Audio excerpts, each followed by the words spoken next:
Hi everyone, welcome to SlimChat. Do excuse me with my and coughing and going dry because I haven't been very well.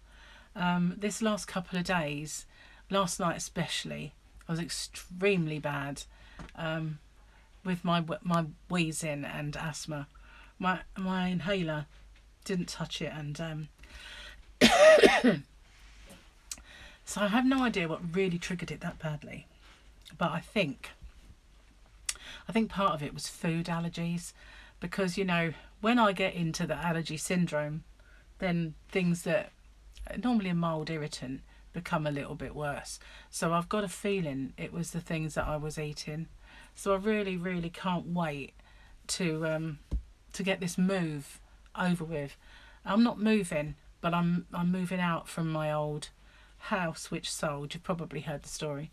So things out of the loft, the dust has been affecting my chest, and even things that have been stuck in the wardrobe for over a year, the coat hangers then get a little bit of dust on them. So part of me feels like I should have just scooped them all up and took them straight to the tip. But I made the mistake of thinking, oh, I liked that, maybe I'll wear that again.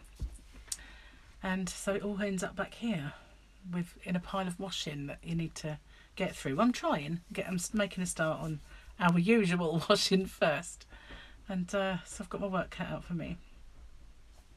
Now, what I'm trying to do at the moment, because I feel like food allergies have made me bad or contributed big time, I'm trying to be bland with my food. So when we got up, Gary made pancakes, but I didn't want that. I won't have milk anyway, so I ended up with soup. And the other day when we were shopping and I felt rough, when I'm ill, all I want is tomato soup. So we bought some, not enough to sort of stock the cupboard, but just to get me through until I get cracking with keto. So that has been a godsend really, because that's what I'm having. Gary's going to make some vermicelli or Singapore noodles later. That's not very fattening either, so that's all good. So I'm trying to keep it bland and chicken and noodles and soup, basic wholesome foods that can't trigger it. And then I can get myself over it and get cracking with the diet. That's what I really want to do. But it's a bit difficult at the moment because this place looks like a bomb has gone off, because there's so much stuff. We've had to move. We've got this long conservatory that goes all the way the length of the house, and then it's out the back. And so we've had to clear that whole thing out so that they can get... my mum's got one of those garden hammock swings, and my washing machine's come in. So I needed to... Well, Gary has moved it all, thank goodness for Gary. But it's now kind of encroaching on the house. So... lots going on. And couple that with the fact that, I did mention this on my Rocks chat, so if you watched Rocks chat already, do apologise. But a friend of mine died and it was her funeral yesterday, so I felt really raw from that. And it's kind of played on my mind rather a lot about her death, because, as many of you know, I had COVID before Christmas. So it makes you think of your own mortality, and then when you think everything's back to normal and fine, then bam, somebody that you used to go out socially with, you go for meals, went to their wedding, died. It's just hard. It really is hard. And it's kind of made me think about my mental health, which taken a bit of a battering. And I know that I'm moving out of my home. I know I haven't lived there for a year, and I moved out a year ago, and I haven't thought anything of it, but then it's been still there. But now it's going. And people keep saying to me, like my sister the other day and one of my kids, it's sad, isn't it? And I'm thinking, no, it really isn't. And it hasn't actually kind of affected me until I started to think about how when Harley was born, and that's my first blood grandson, should I say. And when Harley was born and a few days old, I looked after him overnight in that house, and all the times that he came to stay was in that house. And then when Tyler was born, they were living there with us. So he was there every single day, and it was lovely to have a baby in the house and watching him do his first things, and all that was in there. My mum lived with me at the end of her life in that house. So, you know, there is a great deal. My children, their teenage years were spent in that house, their school years, everything. So it was a lot. And uncovering bits and pieces in the loft reminds you of certain things, you know. Plus in that loft is my gran's tea set, you know, ancient stuff that I've seen for years.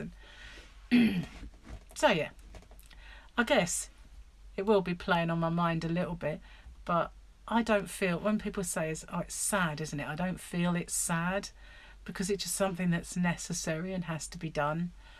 But at the same time, I know that there's been an awful lot of life lived since 2001 in that house.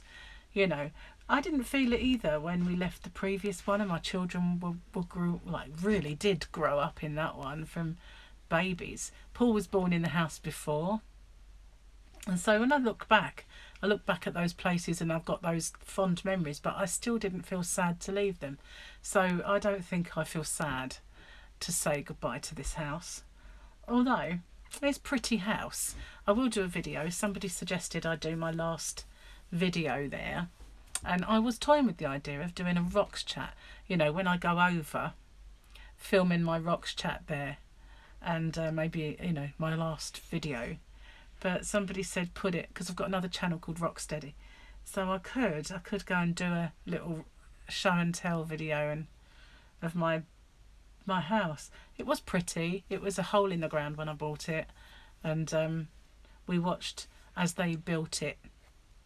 We'd go back and there'd be a little bit more done, a little bit more. So we watched this shell. I used to go with my mum all the time because she was dead excited, and so there's a lot of things, but still I don't feel sad. Whereas I guess maybe it'll hit me at some point, but I don't think so. You know, there's an awful lot of rough times that were there too. So and the memories that you have, like of Harley being there and of Tyler growing up there at the first sort of year of his life, and my mum being there, they're not in the house, they're in here. So I said that to my mum, you know, when my dad passed away, and she didn't want to leave the bungalow first off, and I just said, Mum, your memories are not in this house, they're in there, and they'll be wherever you are. So in the end, and the house was in a bit of a state, it was falling to pieces, you know, so she did end up moving in with me. But it was I kind of see where she came from, but I don't feel like the memories are in a building, you know, they're in you. So you know, they're not going to go anywhere.